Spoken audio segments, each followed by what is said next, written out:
man. I can't even imagine that he ever would have read Elena's diary. I don't even think for a moment. But it's funny because I've seen, like, I've been with ex-girlfriends, like, even, like, you know, and it's like, I've been in situations where it's like, ooh, should I think, oh, no, I can't. I just can't get myself to, you know what I mean? It never works out well. If you get caught. Oh, whatever you read. Not even if you get caught, just the idea that you sank so low and to need to, you know, that's the interesting thing about life is that the mystery of relationships is what's so profound and almost why we're in them. When you, sometimes knowing someone's deepest, darkest secrets really takes away from the mystery that still provides the sort of attraction that you have for them, you know? Yeah, you can want to look, but you shouldn't at all, because, yeah, exactly that. Wanting passive is fun. I know, that's it. If that answers your question, okay, then, yeah. Oh, there's a hand straight up over there at the back. Do you want to try again? I can. Hiya. So far, what's your best line you've had to say in the show? I think By the way. Oh yeah, have you got any classics? You've definitely got some choice ones. Yeah, definitely. There have been there's been so many. That's a lame answer. Again, we have very limited capabilities. I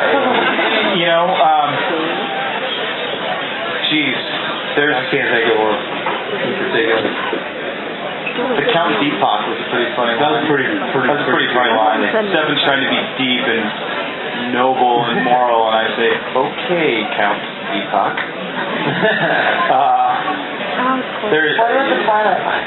Oh, the Twilight one. Actually, great. That's what thank you. I love that one. That's a good one. Nice show, Jake. Well, I'm laying in bed and I'm reading through the Twilight book, and I go.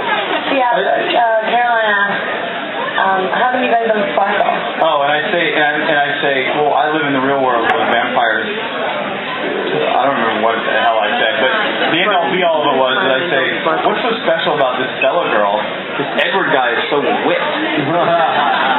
And I've never read the books nor seen the movie, but I know that line is funny. That was definitely one of my favorites. I think that's one of the great things about the Vampire Diaries as well, that you kind of refer to a lot of things that we know in pop culture that's happening right now. Because the characters live in the here now, as you said, so they're aware of Twilight, they're aware of the pop culture phenomenon that is vampires. So that's why it's so much more of a shock when Elena finds out the vampires actually exist.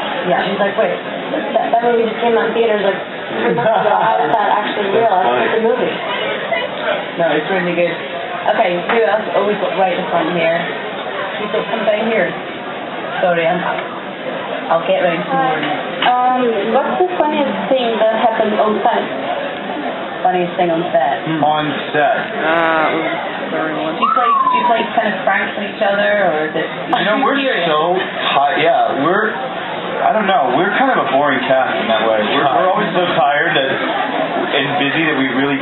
We've had some ridiculous moments. We have had ridiculous moments. We don't I did something really stupid once. What did you do? It's not a lot of times, but you guys weren't involved in this. The way we're mic'd right now, we have mic packs, and we have a mic pack in our back pocket, so you guys can all hear us. This one time I went to the bathroom while I had the mic pack in my back pocket, and it fell into the toilet.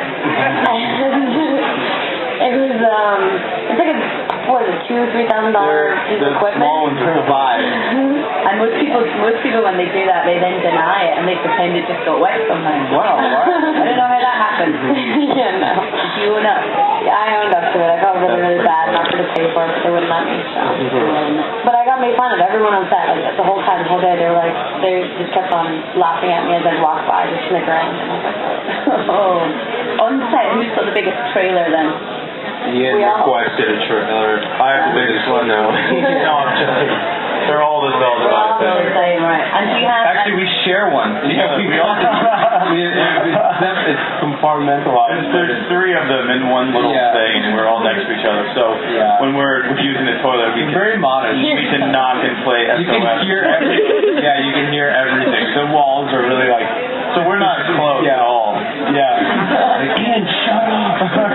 It does seem like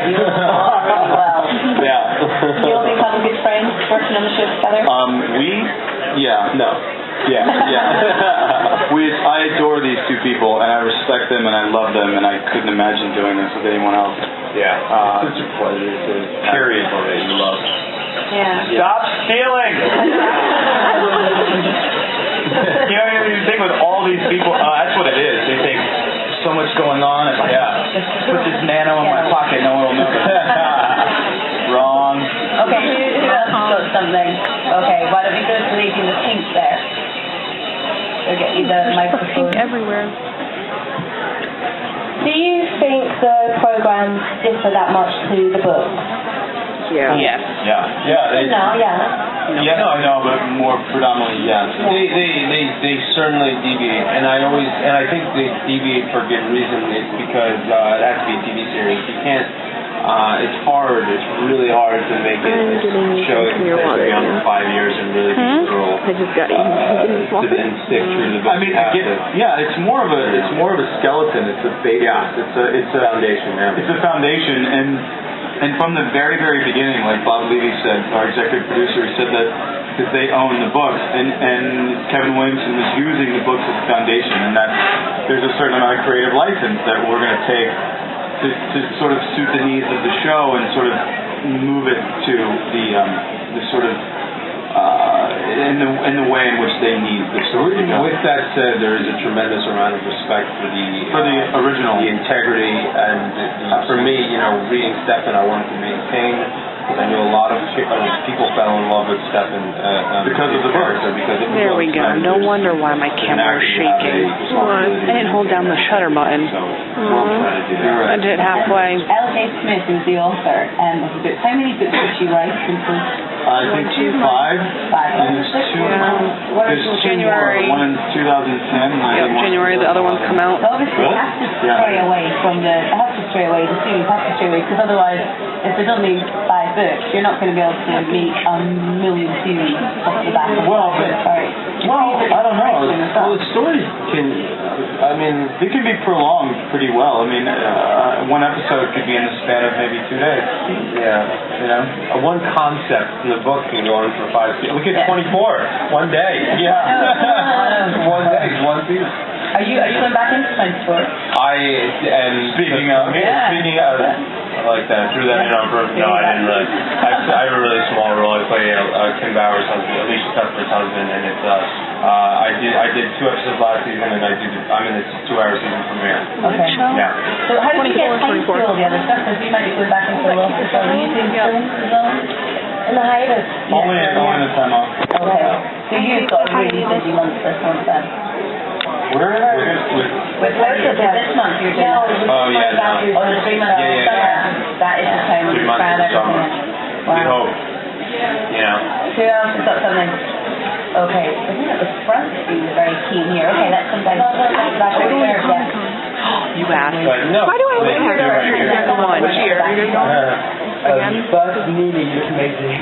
Oh, thank you. Wait, And I wanted to know, what was your most memorable fan moment, or like your funniest situation? Most memorable fan moment. That guy came after you with that chainsaw? That was weird. I don't know. There have been a few. There's been a couple weird ones, actually. A lot of the time, there's a lot of really awesome people that come up and just tell you that they love your work, and that's one of the greatest things that you could possibly do, because you want to be appreciated, you want to know that your work is good. But I had a couple of weird experiences. I had a lot of bathroom stories. Somebody followed me into a bathroom and waited until I got out of the stall. A dude followed you to the one It was a girl. It was a girl. They do. I don't know why. That's what I thought, yeah. Oh, no. Creepy. Since the show first aired back in September in the States, have you noticed a dramatic change in people kind of the type of people that come and talk to you, and the kind of age groups, and They're getting older. Are they? That's what's so cool. The girl that I keep saying, I met this beautiful, I think she was probably 13, came up to me and knew everything about the show and was a huge fan. And then she walked away back to her dad's truck. This guy's like, he's about 6'2", wearing a flannel jacket.